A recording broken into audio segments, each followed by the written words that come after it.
चित्रलेखा।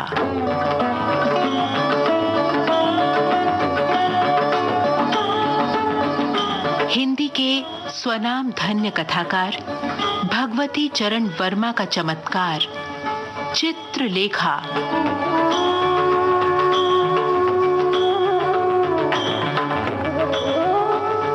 मानव मन के कुरुक्षेत्र में पाप और पुण्य के चिरंतन युद्ध की कथा चित्रलेखा।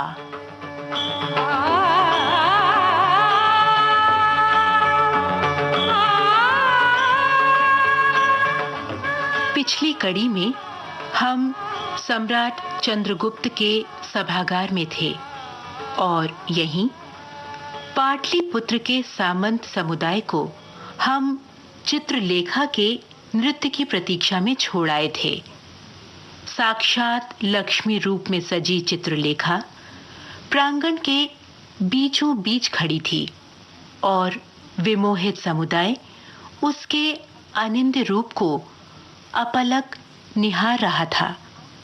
आइए आज पढ़ें इससे आगे।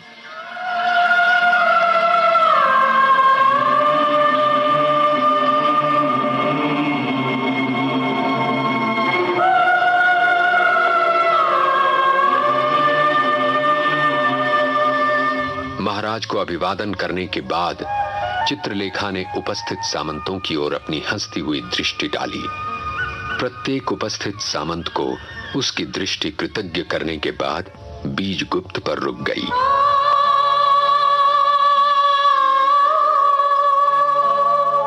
बीजगुप्त मुस्कुराया।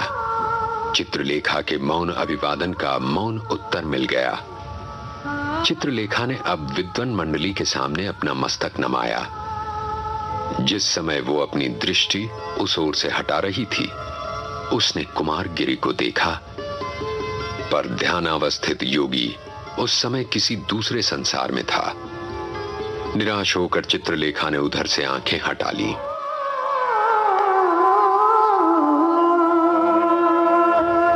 चित्रलेखा के सुंदर कमल से कोमल पैरों ने घुंघरुओं के साथ सम पर ताल दिया और नृत्य आरंभ हो गया।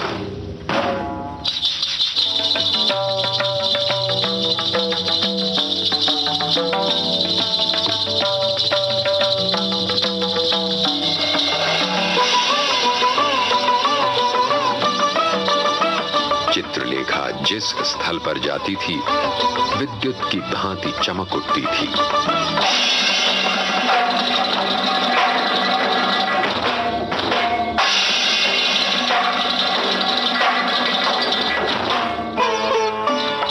मृदंग का ताल मानो मेघों का गंभीर गर्जन था।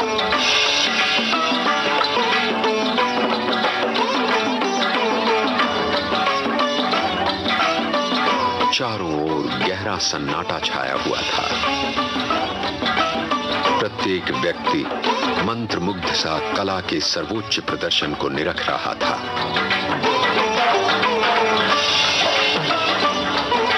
एकाएक कुमारगिरी ने अपने नेत्र खोले।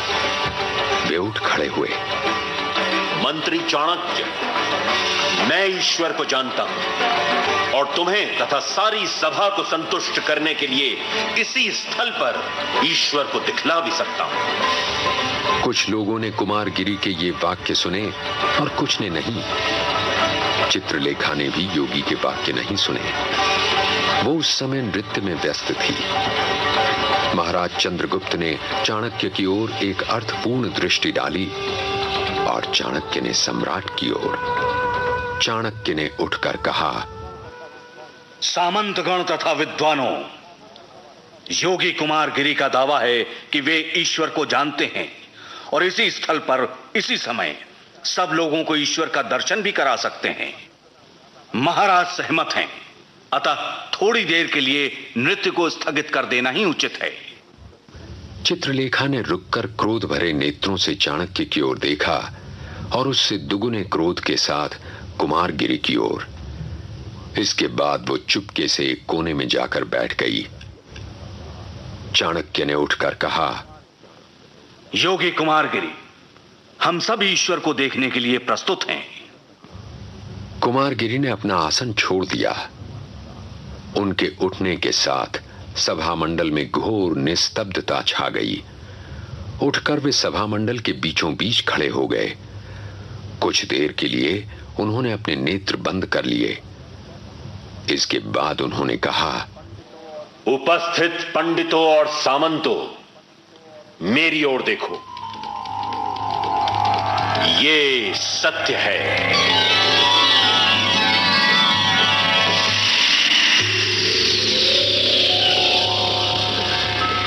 लोगों ने देखा कि योगी कुमारगिरी जहां खड़े थे उसी के पास यज्ञ वेदी से एक अग्नि शिखा निकली और वो शिखा छत की ओर बढ़ने लगी।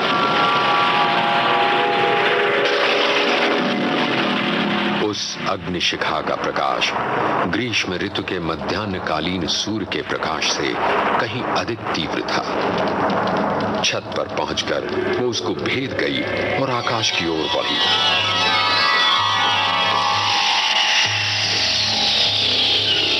धीरे धीरे वो पतली सी अग्निशिखा आकार में बढ़ने लगी और उसका प्रकाश इतना तीव्र हो गया कि लोगों के नेत्र उस प्रकाश को न सहन कर सकने के कारण बंद होने लगे। पर आश्चर्य की बात यह थी कि उस अग्निशिखा में ताप न था, केवल प्रकाश था। योगी, तुम झूठ बोलते हो। वहां तो कुछ नहीं है। मंत्री, क्या वयोवृद्ध मंत्री सत्य के प्रकाश को नहीं देख सकते? कैसा प्रकाश? वहां तो कुछ नहीं है। मेरी ओर देखो।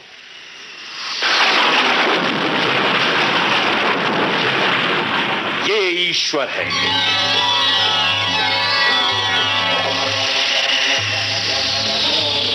इस बार वो अग्निशिखा धुंधली होने लगी और अग्निपुंज में परिणत हो गई। इस अग्निपुंज में लोगों ने अनेक प्राणी देखे जो उसी में एक ओर से निकलते और दूसरी ओर से लोप हो जाते थे। उसी अग्निपुंज में लोगों ने विशाल नगर बनते और नष्ट होते देखे। उन्होंने उसमें पृथ्वी, जल, वायु तथा आकाश देखे।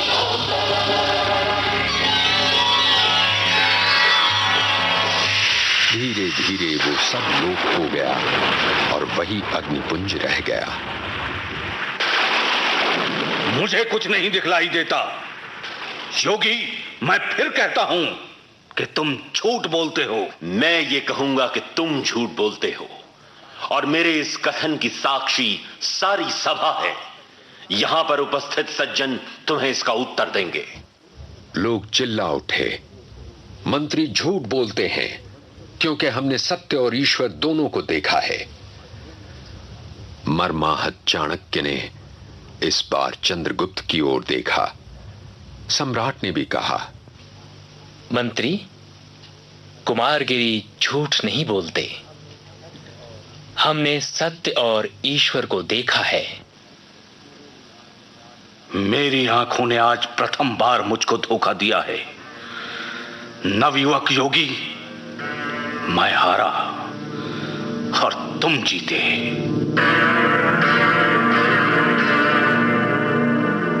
योगी कुमारगिरी ने चलने को पैर उठाए ही थे कि उन्हें नर्तकी चित्रलेखा के शब्द सुनाई दिए। ठहरो, मेरे भ्रम का निवारण अभी नहीं हुआ। योगी, तुमने जो कुछ दिखलाया था वो मैंने नहीं देखा। नर्तकी की आंखें योगी की आंखों से मिल गईं।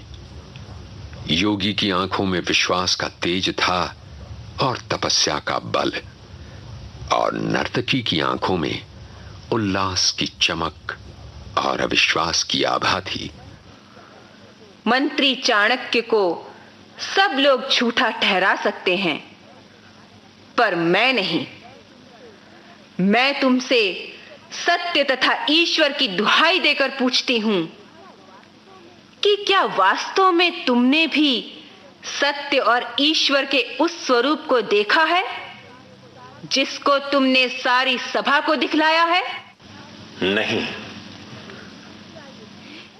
क्या यह ठीक है कि तुमने अपनी आत्मशक्ति से सारे जनमंडल को प्रभावित करके अपनी कल्पना द्वारा निर्मित सत्य तथा ईश्वर का रूप दिखलाया है? झूठ मत बोलना।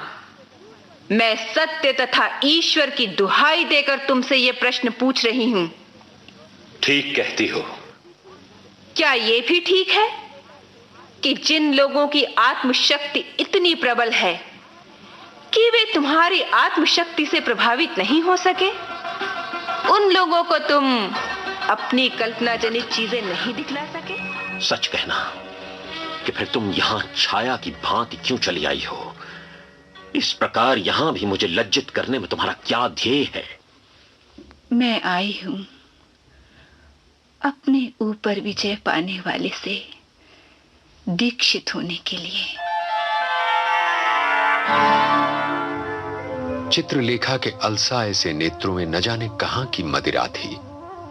सौरभ से भरा मधुमास था, कंपन से भरा मलय था। चांदनी हंस रही थी, तारकावली मुस्कुरा रही थी। निर्जन प्रदेश में और रात्रि के गहरे सन्नाटे में योगी कुमार गिरी के सामने नर्तकी चित्रलेखा खड़ी थी।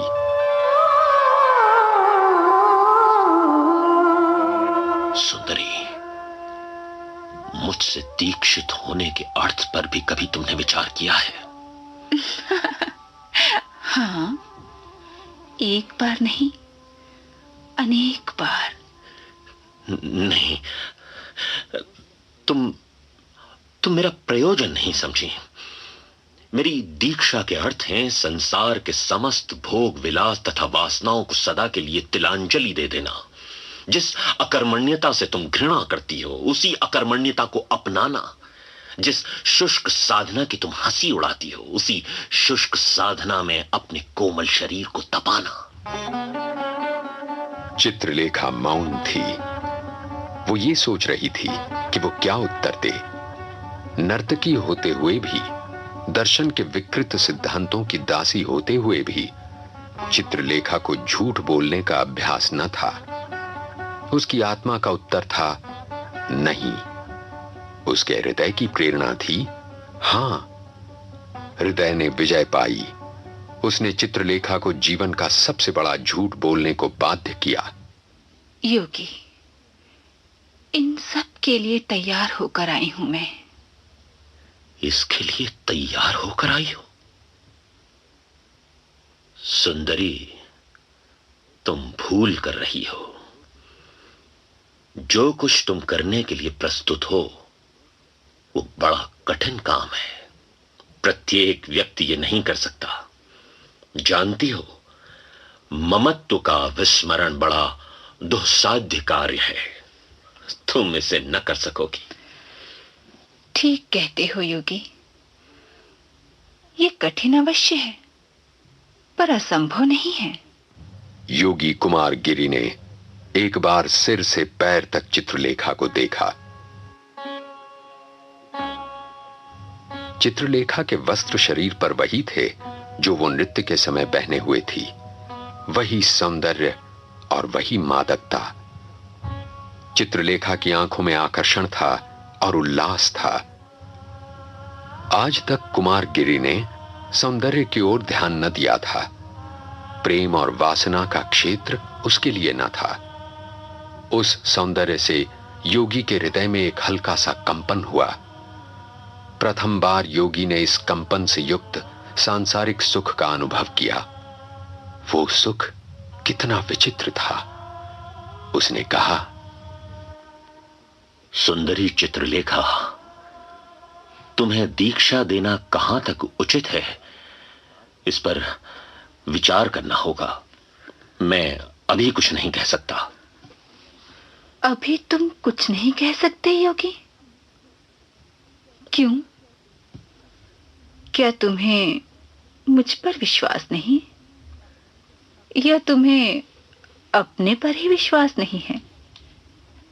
योगी, ये याद रखना, मुझे दीक्षा देने या न देने का अर्थ तुम्हारे लिए चाहे कुछ भी हो, पर मेरे लिए ये जीवन मृत्यु की समस्या है, और इस दृष्टि से तुम्हारा बड़ा उत्तरदायित्व है। यदि किसी के पास जल है और वो व्यक्ति पिपासाकुलित अतिथि को जल देने से इनकार कर उसे प्यास से तड़प तड़प कर मरते देखता है, तो ये समझ रखना वो बहुत बड़े पाप का भागी होता है। उसकी आत्मा को सुख मिलना असंभव है। सुंदरी, तुमसे सारी बातें स्पष्ट रूप से कह दूं। तुम्हें दीक्षा देने में मुझे इसलिए संकोच होता है कि तुम में दर्शन के विकृत सिद्धांतों ने जड़ जमा रखी है। उन सिद्धांतों के साथ तर्क है और उन सिद्धांतों पर विश्वास करने वाले व्यक्ति में प्रभाव। मैं डरता हूं कि कहीं उन सिद्धांतों को तुमसे निकालने की जगह मैं ही ना उसमें फंस जाऊं। नहीं, ये नहीं। कुमार गिरी रुक गया। अपनी मानसिक दुर्बलता को उसने पहली बार अनुभव किया था और अनजाने में प्रकट भी कर दिया था। दुर्भाग्यवश उसने इस दुर्बलता को प्रकट किया एक नर्तकी के सामने। कुमार गिरी को अपने ऊपर क्रोध हुआ। उसका शांत मुख उद्विग्नता से लाल हो गया।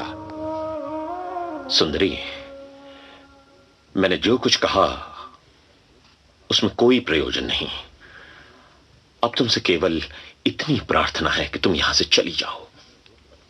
मुझे समय दो कि मैं परिस्थितियों पर विचार करूं। बहुत अच्छा योगी। यदि तुम्हें मेरी उपस्थिति से कुछ दुख होता है तो मेरा यहां से चले जाना ही उचित होगा। तुम समझते हो कि जो स्त्री तुम्हारे सामने खड़ी है वो अंधकार है, माया है। तुम्हें मेरे विकृत सिद्धांतों से भय होता है, पर तुम्हारी ये धारणा निर्मूल है। जिस समय मैं तुमसे दीक्षा लेने चली थी उसी समय मैंने अपने विश्वासों को, भावनाओं को तथा संस्कारों को तिलांजलि दे दी थी। और रही स्त्री के अंधकार तथा माया होने की बात, योगी, वहां भी तुम भूलते हो। स्त्री शक्ति है, वो सृष्टि है, यदि उसे संचालित करने वाला व्यक्ति योग्य है। वो विनाश है, यदि उसे संचालित करने वाला व्यक्ति अयोग्य है। इसलिए जो मनुष्य स्त्री से भय खाता है वो या तो अयोग्य है या कायर है। अयोग्य और कायर दोनों ही व्यक्ति अपूर्ण हैं योगी। चित्रलेखा वहां से चल दी। कुछ दूर जाकर वो रुकी। कुमार गिरी की दृष्टि शून्य में गड़ी हुई थी। चित्रलेखा ने कहा, हाँ, एक बात कहना तो मैं भूल ही गई थी। वो ये कि मैं तुम्हारे यहां कल फिर आऊंगी। तुम्हें विचार करने का यथेष्ट समय दे रही हूं। यदि मुझे दीक्षा देना उचित समझो तो कल बतला देना। अच्छा, श्री चरणों को दासी का प्रणाम। कुमार गिरी ने चित्रलेखा को जाते देखा। चित्रलेखा के स्वर का संगीत उसके कानों में गूंज रहा था। उसके सौंदर्य की आभा उसकी आंखों के आगे नाच रही थी। वो उस अतृप्त शराबी की भांति चित्रलेखा को देख रहा था, जिसको संज्ञाहीन हो जाने का भय हो और जिसके सामने सुगंधित मदिरा बह बहकर धूल में मिली जा रही हो। कुमार गिरी के लिए अपने को रोकना असंभव हो गया। उसने चित्रलेखा को पुकारा, सुंदरी, तनिक ठहरो। योगी, तुमने शायद अपनी भूल समझ ली। बोलो, क्या कहते हो? कुमार गिरी की आंखें झुक गईं। उसकी आत्मा ने हृदय की उच्छृंखलता का विरोध तो अवश्य किया, पर हृदय ने आत्मा की भर्त्सना को टाल दिया। वो उस चांदनी में चित्रलेखा के सौंदर्य को निरख रहा था। उसने चित्रलेखा का श्रृंगार देखा और श्रृंगार बाहर से पुलकित सौंदर्य देखा। उसने मदिरा देखी और मादकता देखी। उसने इच्छा का अनुभव किया और इच्छा की मनोहरता का भी अनुभव किया। एकाएक उसके हृदय में यह प्रश्न उठा, स्त्री क्या है और सौंदर्य क्या है? भगवान ने इन चीजों की रचना क्यों की है? क्या मैं अपने मार्ग से विचलित हो रहा हूं?